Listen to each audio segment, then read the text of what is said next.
Hey friends, today we're talking with Judy Wilkins-Smith all about decoding your emotional blueprint, systemic constellations, how we are meant to be big, not play small. Money. Judy, you want to jump in? Absolutely. One of my favorite things to talk about because it is so misunderstood and it is an incredible force when you know how to love it and be around it. Don't forget to hit subscribe.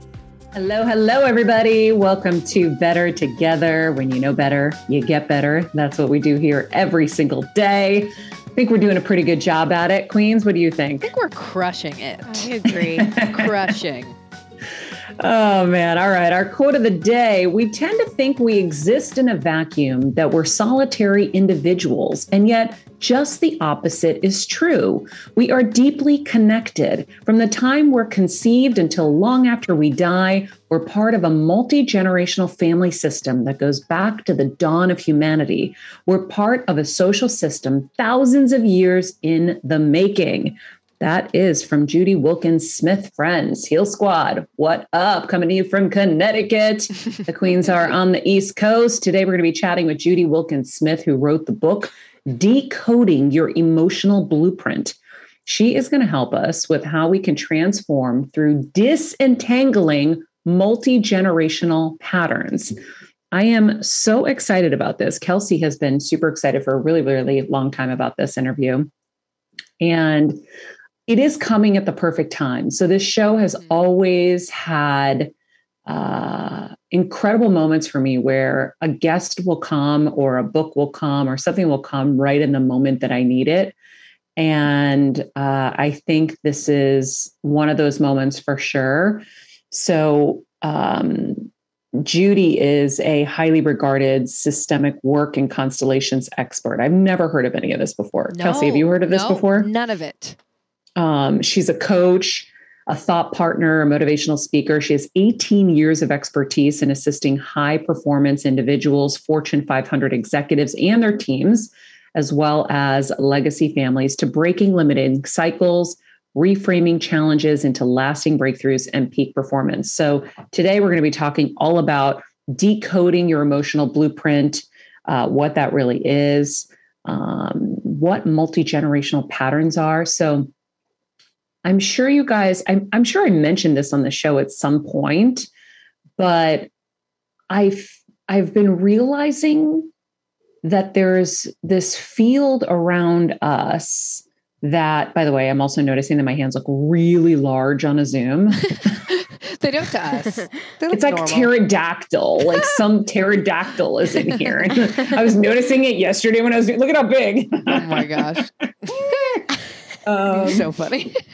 Anyhow, I talk with my hands, so it's really hard to not do it. Anyhow, I've been noticing lately that there's this field around us.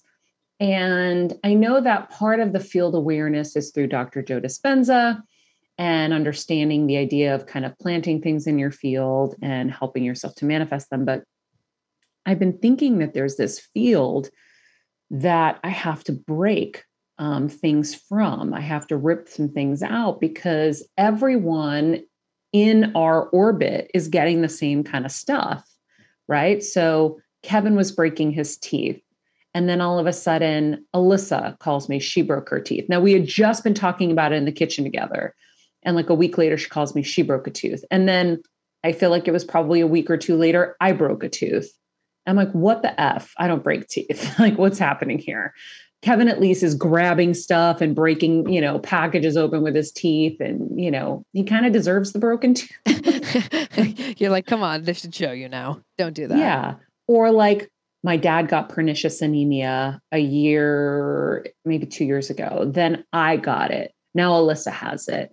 I had Hashimoto's, Kevin got Hashimoto's, my mom had thyroid. Like, I feel there's a field around us. And that's why there were so many brain tumors, my mom, then me, then the two dogs.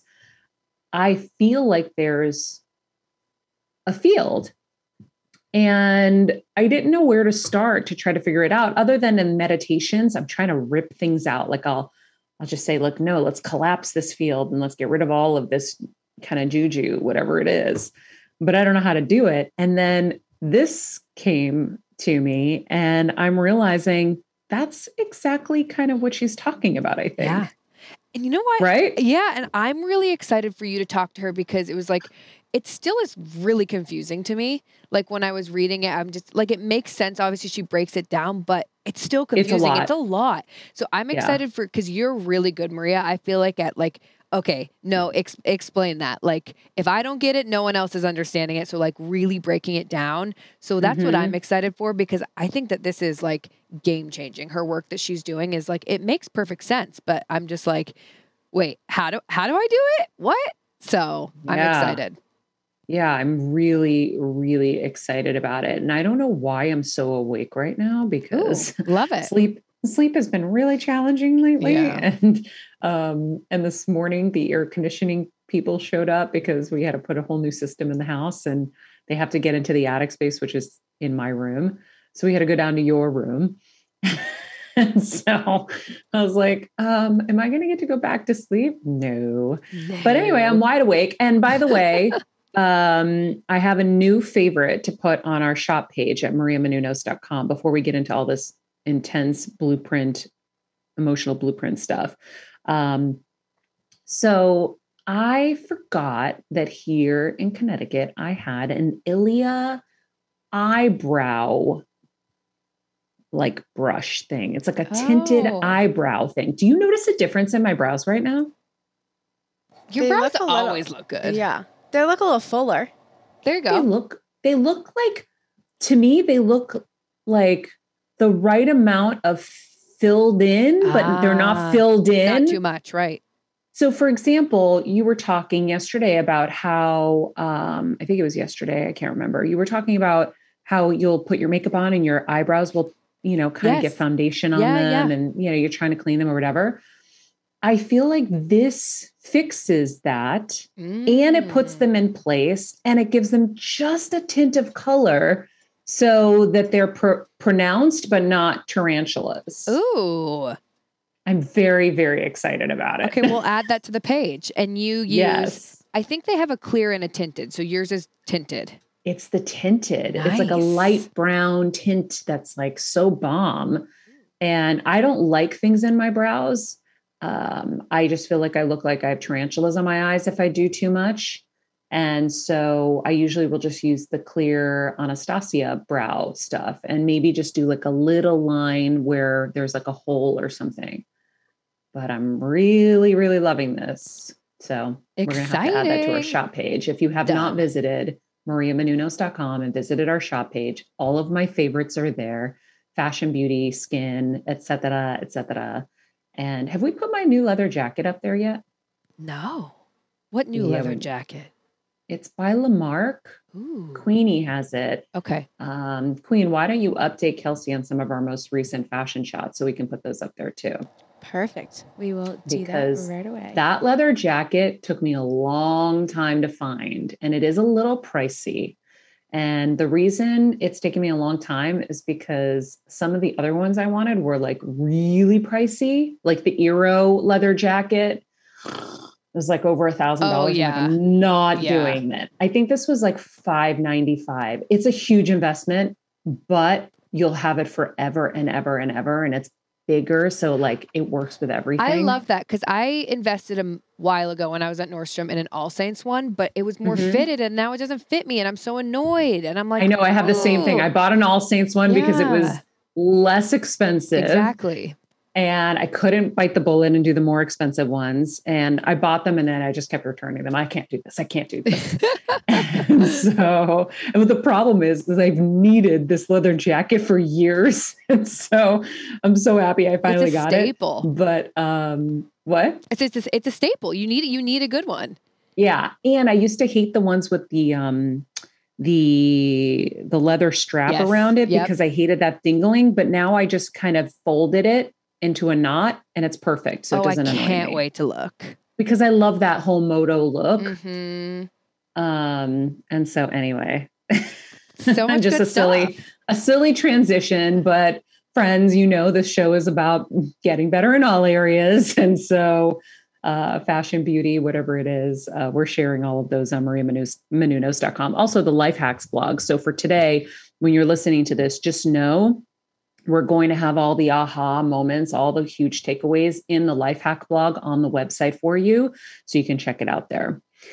Now, let's get to Judy and emotional blueprint work. I'm so excited to dive in. We'll jump right into this. Judy, thank you so much for being here with us today. As I was just telling you earlier, I feel like this is perfectly timed for me. And then when it's perfectly timed for me, it's usually perfectly timed for our Heal Squad. I think with the work that we've all been doing with Dr. Joe Dispenza, of course, we're very aware of the field. And so as I was becoming aware of the field, I started becoming aware of patterns in my life and in my family's life. So, just a few to mention, my mom and I with our brain tumors, and then the dogs getting brain tumors. My dad gets pernicious anemia. I get it. My best friend gets it. My husband's breaking teeth. My best friend's breaking teeth. I'm breaking teeth. All of us are seemingly getting the same things.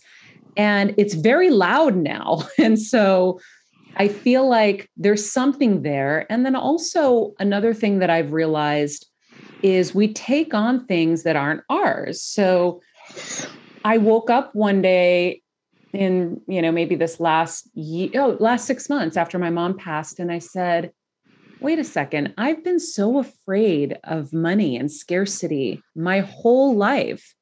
And yet I was a self-made millionaire at 22 and have only succeeded wildly since. Why am I still living in scarcity? That's not my stuff. And so I want everyone to understand those multi-generational patterns. You're going to explain all of this to us, but it's really powerful. And I'm so grateful that God sent you to us today, because I feel like we're all going to have so many huge breakthroughs about our lives and be able to shed things that aren't ours, or at least learn how to start doing it. So let's start with decoding your emotional blueprint. What does that mean?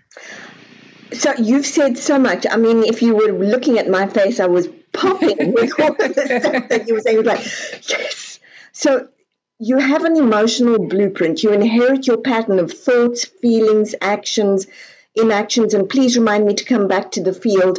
But you have all of these patterns that are passed down from generation to generation.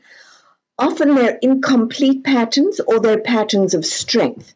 The incomplete patterns cycle down, and then you get what you described, which was, hold on, I'm a self-made millionaire by the age of 22, and I'm still scared when it comes to money.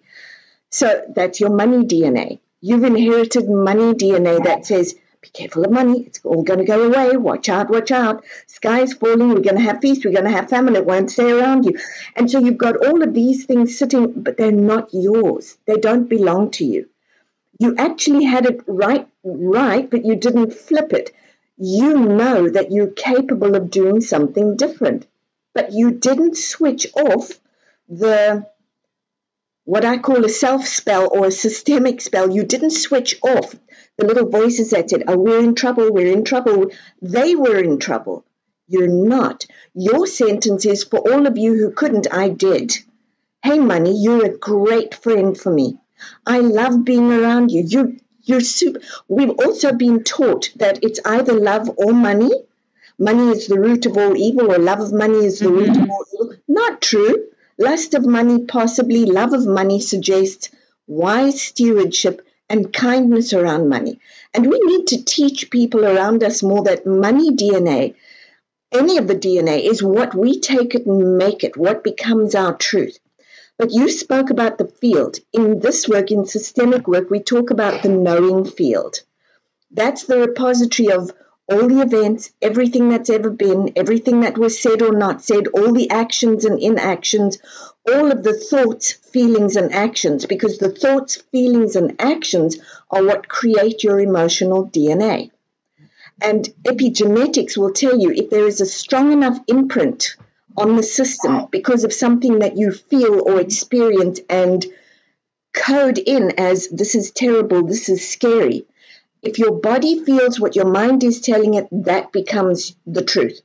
Only it's not the truth, it's your truth, and you can change that anytime you want to. So when you talk about a field, my smile kind of went right up, because yes, there is a field, there is a knowing field. And of course, the minute you start to do what you did, which also made me smile, you started to go into the quantum field. You were doing one new thought, one new feeling, one new action.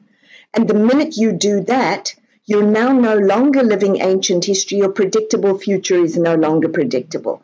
You've just moved into a now, a present, and one thought, one feeling, one action at a time, you are recreating or recrafting emotional DNA.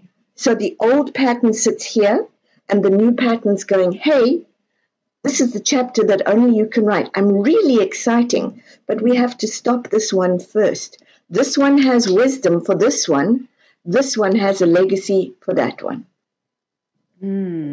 So then the other thing that's happening for you is you're entangling in other people's patterns. So I wonder, as a younger person and as a now person, are you someone who holds a lot for others? Because if you do, you're holding for mom, dad, the dogs. You want to just be a little wary of doing that. Well, I don't think I know how not to. And Judy, I think most of us women don't know how to, right? We're trained that we are good if we are everything to everyone from a young age.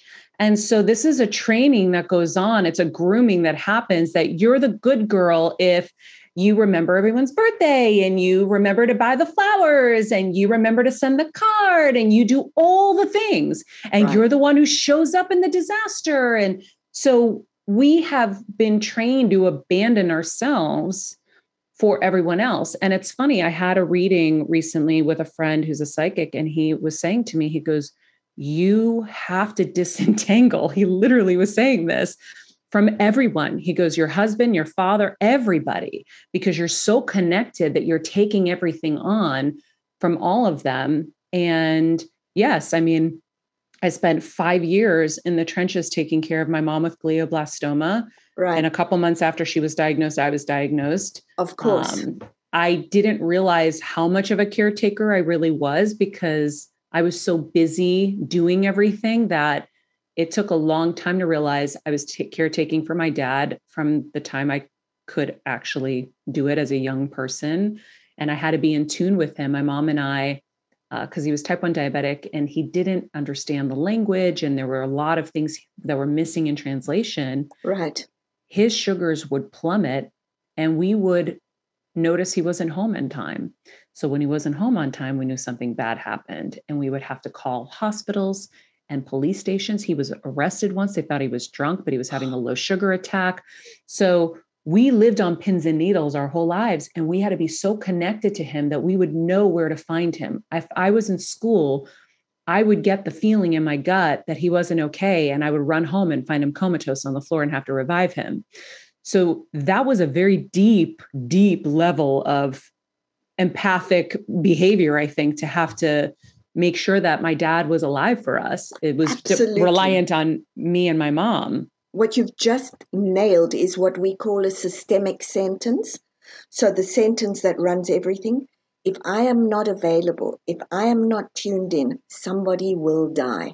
Yes. And I think a lot of women feel that, whether it's the exact symptoms or situation like mine or not. I know going to college and living there was a huge thing for me. And I cried for so many nights because I was like, if I'm not there and something happens, what am I going to do? And then when I moved 3,000 miles away to LA, what am I going to do? And then what would happen is I would feel it 3,000 miles away and I would call. Even my dog would tell me if something was wrong. He would act weird and I'd say, something's wrong. And I would call my mom, and my dad would have fallen into a low blood sugar attack. So how do we first even define this? I think even me just sharing that, maybe people will start to see these patterns. But how do we kind of see these blueprints and these multi-generational patterns in our lives, identify them, and then what do you do? So first of all, I want to say for you, your shift will be from entanglement to empowerment. You've got the ability to connect into so many people. If you can empower them, it makes them strong and it relieves you. Super important. Plus, then what happens is, instead of you being the caretaker, you be the inspiration. which you already are. So I would really say go in that direction. Encourage people to rise up because you can, you've done, show them that. Then it's not a burden, it's a sharing. So you asked me, how do we recognize those? The systemic sentences, the systemic language. It's where you find yourself saying the same thing about money, relationships, leadership, whatever it is. What are the sentences that came down through your family system? Those are the ones you want to hone in on because they've become the truth. Only they're not the truth, they're just your truth, and you can change those anytime you want to. Like an adopted truth. It's an adopted truth. Most of our truths are adopted truths, and we're very powerful spellcasters. The minute you tell yourself something that your body believes, that's your new truth. So if you're going to do it, you want to do something that feels good at least. The other way that you learn to watch for them is idiosyncratic language and inflated language. If I'm not there, somebody will die. That's inflated language. What does that tell me? There is a situation here we need to pay attention to. I'm burning up. I had a woman who kept saying to me, I'm burning up. And eventually I said to her, was there a fire in the system? What is the burning up? And she went, oh, I never thought about that. My mother and I outran a volcano. My father and brother did not. So the language that we speak is highly unique and extremely specific, but we're not always listening to what we're saying. So if you look at that, if you look at places where you get sad, mad, irritated, annoyed, fussed, that's where your systemic language is. It's your treasure trove. What you want to ask is, what do I tell myself about this subject? What do I make it mean about me? What do I make it mean about others? What is it trying to become? What are some of the most common ones you hear? Money, for sure. Relationships. I'm useless at relationships. One of my favorites, I had a lady come and see me and she said, so this was at a live event. So she walks in and she says, well, I'm here because you better help me and work with me because I'm about to divorce my stupid husband. And stupid husband's with her. And I'm going, oops, this is going to be interesting. Whoa. So I said to her, well, tell me about stupid husbands. She says, well, he's number 3. So I said 3. So we put up representatives for 3 so we could see them. So I said, tell me about your mom. Tell me about her relationships. Oh, she had 3 very stupid husbands. She had to divorce them all. So we put those up and a representative for mom. And I said, tell me about grandma. She was the worst. She had 3 she had to divorce because they were so... And I said to her, can you see there's a pattern? She goes, really? When you're in the middle of it, you don't see it. Yeah. But if you're standing on the outside looking in, you begin to see these patterns all around you. In your family, it's almost as though you've gone into, we all take care of each other at a very deep level. Everybody's got to be around everybody else. But you're all getting tired. Yes. And picking up things you don't want to pick up. No, I know. Well, so is that where the constellation terminology comes from, where you're seeing the... Okay, yeah. So a constellation is a 3D approach. So what would happen is you might come in and say, hey, I'm struggling with... And I would say to you, pick a representative for your mom, your dad, your sister, your brother, and one for you. And then I'll say to you, so you're going to pick a live representative, or if we don't have those, we use pieces of paper with direction. And I say to you, I want you to give me a spatial representation of that. So set them up the way that it is for you. Now you've got a 3D picture. So by using that 3D picture, we can see who looks in, who looks out, who's close, who's more distant. Who is disconnected, who's really connected in. And by asking questions about that, all of a sudden, instead of you trying to work it out in your brain, you're seeing it, feeling it, experiencing it, you're touching it. And so what you're having is a multisensorial experience of your issue, which becomes an embodied experience, and that leads to the aha shift. So you're seeing who's seeing in and who's seeing out. What does that mean? In other words, do you position dad so that he faces away from the family?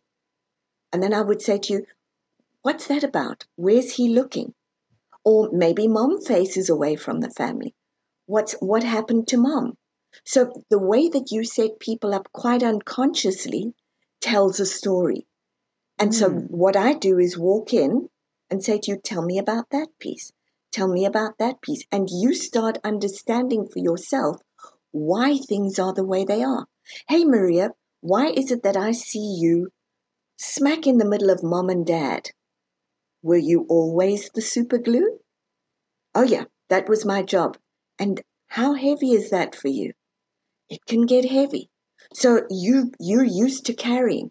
The upside is you become very strong. The downside is when you need somebody to see you and help you, they're not always there because you're still busy being the strong one. So that's something that's interesting. I feel like, when you talk about patterns, right, there's a lot of us experience disappointment. And usually we feel like it's because we have high expectations around people. So, for example, I'm in a period where relationships are being re-examined, apparently. And it makes sense because I'm seeing it smack me in the face left and right. And I'm like, wait, these are people who have been good to me and have been in my life, and people I love and have cared for. And you're like, wait, why are they behaving like this now? What's happening? Why are things being disrupted? And why are they letting you down in moments that they've never really let you down in before? What is that about? Well, what's happening is one of you is growing and shifting. And the purpose they served is done. So it's thank you and it's adding different. So do you think they sabotage it? No, I think it's concluded. And I think sometimes if we're very loyal, which I suspect you are, you don't want to let go too quickly, but you may let go too slowly. They're already somewhere else and you're still there for them, but they may have shifted into another place. And you have shifted into another place. You have different needs and different requirements. Well, if they're all still in your orbit, how does anybody else come in and work with you or be around you or be that person that you can depend on? There's got to be some space. So they're very elegantly shifting out of the way so that others can come in. Judy just dropped a truth bomb. Holy moly. It's really crazy because I know in this work with Dr. Joe, I got to a place where the same things weren't stimulating me anymore. I just wanted to be meditating. And my friend was visiting me and I said to her, I'm so sorry. It's not you. I just don't want to watch TV and I don't want to play cards. Like the things that we would normally do on a weekend to just like relax.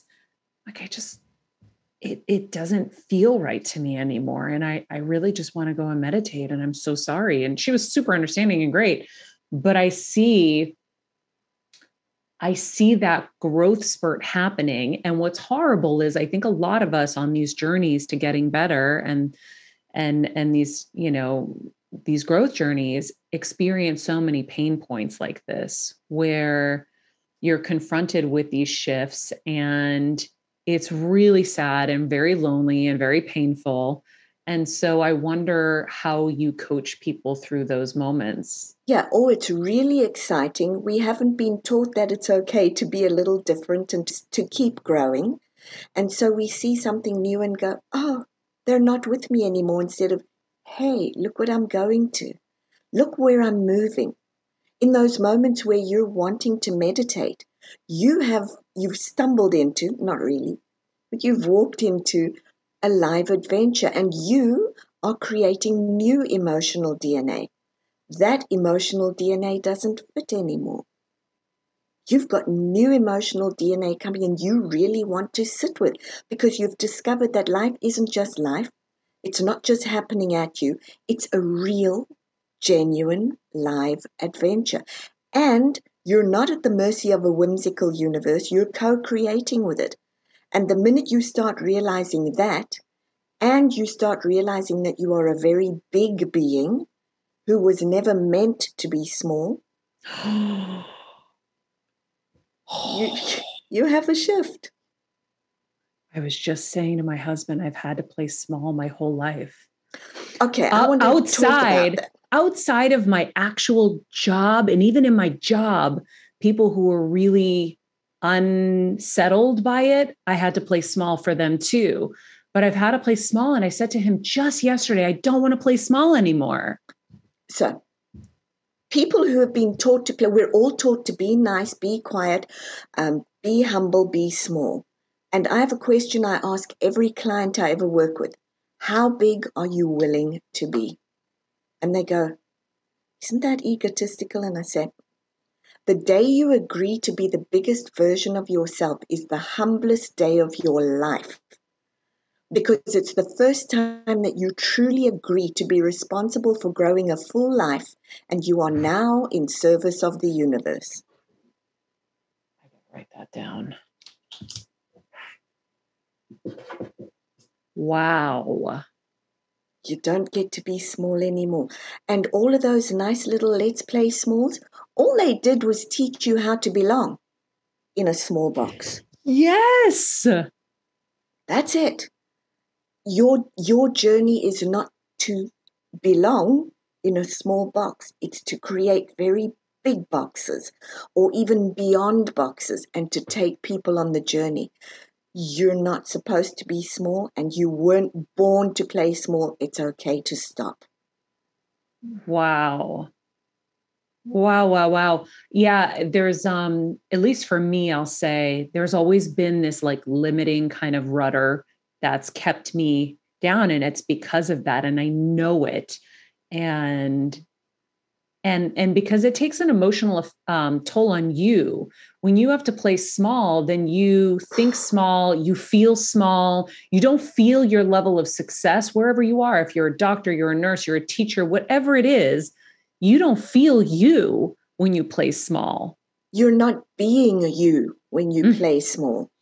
You're feeling something, but you're not being you. When you really spark, as Maria, people go, whoa, I want to be around that. That's you. The rest is not you. And it's exhausting to try and cram yourself into a size 2 shoe. Oh my God, Judy. Oh my God. You're so right. The moments I get to be the full expression of me are my most joyous moments. When I'm around people who allow me to be and encourage me to be. But I know that even growing up, I always had to play small. I had to try to fit into whatever system, worked. So where does that come from? Oh, that's our meta patterns. Be good, be nice. Girls should be seen and not heard. Kids should be seen and not heard. Girls should be nice and dainty. Men speak, women don't. Nobody likes a show off. Yes. Who are you to be the success? Why do you think your star is any better than anyone else's? Because you said yes to it. And the rest are all still saying no. We're all still playing small. Here's the other piece. We grow up in these major religions or cultures where we are taught, be humble, be small. You're a sinner. You won't get anywhere. Life is just to be done. You should suffer because it's noble. And if you suffer well, die nicely, and then you get seat L34 at the top. No. Wow. What is a meta pattern? Okay, so a meta pattern is something like war, something like the big gender pieces, the big movements that we see, slavery, victims and perpetrators of any kind. They come with this whole library of sayings and thoughts and feelings and actions. If you're a certain culture, you're expected to do this, and this. If you come from South Africa, we're small. We're a small country. Don't stick your head up too much. Because if you do, here's a beautiful one. If you look at a meta pattern in America, you're taught, say who you are, share who you are, and share what you can do. The rest of the world thinks, America's lost the plot. You know, it's a little bit braggish. I've learned living here, it's really not. It's quite honest. But in South Africa, if you say, well, I'm this, this, and this, or I've done this, this, and this, or I've written a book, they go, oh, because it's really rude to say who you are. So picture that. You come from a place where you're told, shh, nobody really wants to know who you are. It's rude. We'll find out by accident. That's a meta pattern. And we all sub into those. Wow. I want to go deeper into the multi-generational patterns. I want to go deeper and understand, you know, how they work and again, kind of what everyone can do to help dismantle and disentangle. Okay. So you're ready for me to take one and just work it? Yeah. So let's suppose I have a client who would like to have a child, and she's struggling, and she doesn't know why, because none of it makes sense. What I will do is I'll first ask her, did you have a significant event in your life that may have stopped that because you told yourself things about that? Were you raped? Was there molestation? Any of that? Because that will have colored your feelings about children. If not, let's have a look. With mom, grandma, great-grandma, did any of those have children and that was the end of their life? Because generations ago it was, if you had children, now you were the mom, that was it. No more career for you. Well, that's a little scary as it cascades down for somebody in your situation who says, yeah, if I have children, my life's over. It's not true, but you're still listening to the pattern from up there, where grandma said, I know I was clever, but I never got a chance. Once I had children, my life was over. That cascades all the way down, and suddenly you're going, I can't have kids. Don't know why, but I can't have kids. So what we do is we have a look and we go back to that pattern and say, that was grandma's or great-grandma's. That was theirs. It's not yours. You're successful. You can do all the things that you want to do. You've created an amazing space that children can come into. It's okay. I had one person who could not get pregnant because she had been raped. And so for her, that whole act was not okay. Put her in a hospital, do IVF, and she would take like that, but not naturally, because naturally had a connotation that lived there, and she couldn't do it. So that's a kind of pattern you'll see. Or you may have somebody who is very distant, a guy who's very distant, and he says, I just don't engage with people. I'm elsewhere. And my question is, where is elsewhere? Well, I don't know, but I'm more drawn to out there. What is out there? When we have a look at grandfather or dad, suddenly we discover one of them went off to war, came home with PTSD. They were never present again. Where were they? They were there. Elsewhere. They were elsewhere. They were still, if you ask often, you'll hear them say, I never got to complete with the ones who didn't make it. I got to come home. They didn't. No, you didn't. You stayed there. And so until we complete that conversation and that pattern, you can't come home and none of your descendants can either. So it really is up to us to break those patterns. There are two things. When we say break the patterns, it always sounds like it's a bad thing. It's not. A pattern was a solution for something. Back then it was a coping mechanism. But it outlived its solution and we forgot to retire the pattern. So it's alive and well and kicking up. Wow. And what we've got to do is say thank you for what you brought us. It's time for you to rest so you can serve as wisdom.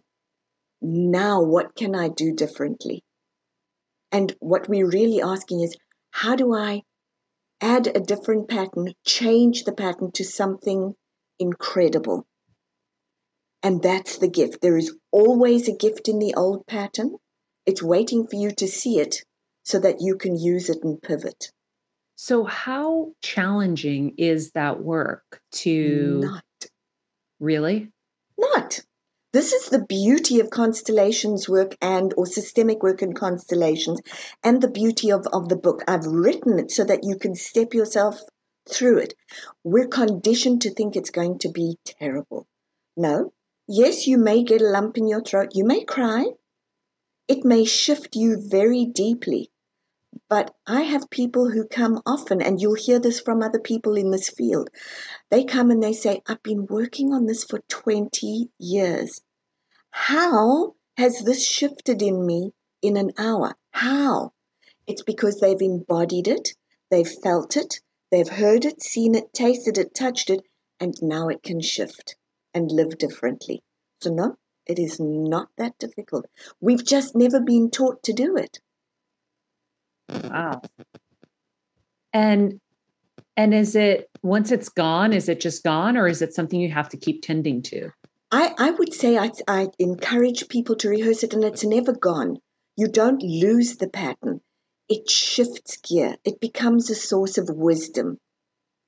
Yes, I don't have to do that anymore. Yes, I don't have to be sad anymore. But you look at that and go, because I was sad, I was inspired to shift to this. So it really becomes that source of wisdom that you don't have to lose. You change it into what it's been trying to become. Wow. What got you into this space, Judy? It's a very interesting thing. So my father was killed here in the States. And it was either write books or go crazy. And I decided writing books sounded a little more attractive. So started writing books, was doing research, bumped into this. And the person who was doing it said, come study the work and I'll help you with a book. So I went and studied the work and got no help with the book. And then I discovered people would ask me, if you could do it for individuals, can you do it for organizations? So I started working with very big organizations. But here's the interesting piece. A good way into it, somebody said to me, well, of course you could do this work. And I went, what? And they said, yeah, you come from South Africa. And I went, okay. That's where it all began. Who knew? I didn't know. There was a gentleman who was a priest who went down to South Africa, studied the Zulu tribe, and wanted to tame the Zulu tribe, but says they tamed him, and discovered they had no neuroses. Well, the other kicker to that is I worked in a teaching hospital, and when I left, the person who gave my farewell was a Zulu gentleman, and he said to me, you may be leaving us, but you will find a way to represent us in the world. And I went, yeah. And now I do it every day. Wow. And what is the most common thing, I guess, that you see now? Is it the multi-generational patterns? Have we become, okay, so the one thing I also want to say is, I feel like the word empath is so highly, highly used now. Everyone's an empath. Everyone feels everything. Is that because we are becoming more aware, and maybe perhaps people are all empathic now where they weren't before? Maybe we're more conscious now. What is your take on that? I think we've always been. I think some of us are tuning in more, but I think we've always been. When you get angry, when you get sad, when you look at the shootings that have just happened, we react. Why? Because we're very capable of sensing into each other's systems. We do it all day long. So a constellation, which is, I would say, logical yet deeply mystical. If you come into an event, you will walk away very changed. So it's logical but deeply mystical, but people suddenly tap into something that they know at a deep level they've always known, the deep truths. And I think we are beginning to key into those and realize we really could be incredibly much more than we are right now. Human potential is everything. It's everything. You are capable of being anything you choose. But we've been taught to not choose. Now I think people are becoming aware of that. Interesting. Yeah, I think it is awareness. Yeah. It's awareness, and we're losing the idea that we are at the mercy of a whimsical universe. We're not. We're co-creators, and we really need to get on with it. So that's interesting. How do we deal then with the universe, right? Because we're taught by so many gurus, surrender, surrender, surrender. And I feel like even yesterday, Kelsey and I were having a conversation about surrendering in career sounds a little bit easier, but like when you have health stuff, how can you surrender? And so now is surrendering like a thing that works for some things and not for others? How do you use surrendering, and how do you use the universe in these situations? So I'm going to say in systemic work, we call it acknowledging what is. So we're very inclined to not want to acknowledge what is. We would wish for it to be different, but I'm terrible with money. Until you acknowledge, I struggle with money, you can't move. When I hear surrendering, what I really hear is you run out of excuses. You run out of buts. You go, I'm in trouble.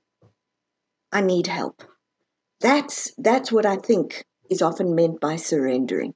It's not, here I go, I'm just going to sit here and stuff will happen. You've got to do some work for stuff to happen, whether that's raising your energy level, whether it's focusing on the desired outcome.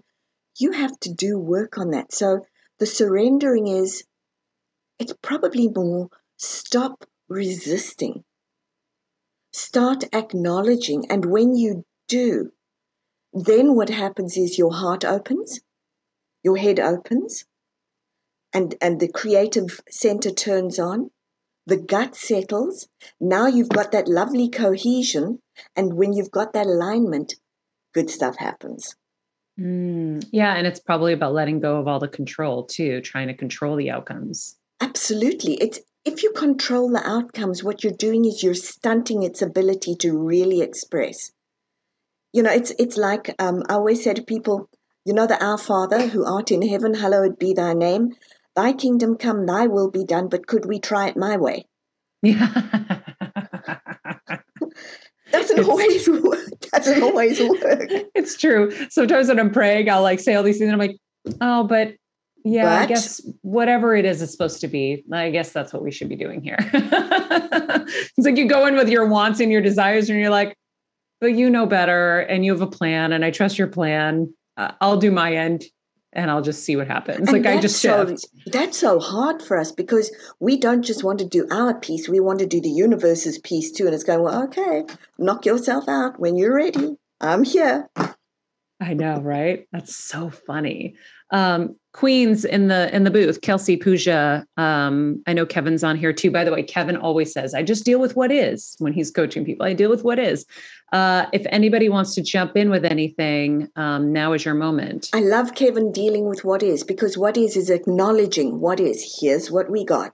Mm-hmm. Now let's do that. And if he does that, he won't try and push it. He'll actually allow what needs to come to come. So cool. Judy, I guess my question is if we want to dive into this work, right, and be like, okay, I need to break these patterns, do all this stuff. Where should we start? Where should someone even like begin on this journey? Honestly, I would say a couple of things. First of all, my book. It was written specifically so that anybody, it doesn't matter who they are, can pick it up and go, oh, this is what we're doing. Also, have a look for yourself at where do I get annoyed, irritated, sad, mad, frustrated, limited, because those are great starting places. Those are the places at which your pattern that's trying to stop is announcing itself loud and clear. I'm bored, I'm tired, I'm done. Will you stop being so depressed? Let's do something different. So look at your bump points and be fearless. There really isn't a ton for us to fear. What we fear often are the ghosts of Christmas past or ancestors past. Just have a look. Start listening to what is said in your family. Start listening to the sayings, the limitations, the things you believe are true. But if you ask yourself, are they really, may not be. I love that. I always feel like I think I've identified my biggest bump. And aside from tardiness, that has always been a thing for me. But the other thing is dealing with people who tell me the sky is pink. And they're trying to convince me that the sky is pink. And I'm like, no, it's blue.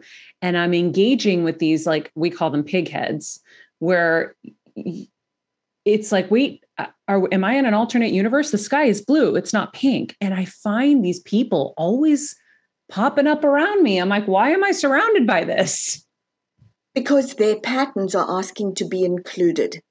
Anytime, and that doesn't mean assimilated, given a place. Anytime we exclude anything in a system, it'll surface through all of the generations until somebody gives it a place. Because in systems, we know everything has a place and everything has a right to belong. Exclude that and we have people being really discontented and mad and going, but this is right. And you're going, but this is right. No, both are right. Let's just find how they are right. So that's why they're popping up for you. They're asking for a place. Where do I belong in your world? And I think we get stuck a lot in that because we are polarized at stages where that kind of thought can't belong in my world. Yeah, but... No, I don't want that in my world, Judy. They're making me crazy. It's the insane trying to make... No, anyway. If you have a look at where it came from, it comes from somewhere. And the where it came from is going, I need to also be acknowledged and seen. If you keep ignoring me, I'm just going to keep popping up again. Whoa. Louder and prouder, by the way. So I can find like a spare room in the shed maybe for them. I would find the spare room in the shed with a nice bit of potting soil. And actually often all it takes is for someone to say, I see you. I may feel different, but you belong. And I see you. And how do we talk to each other? Because they're looking at you going, what is wrong with her?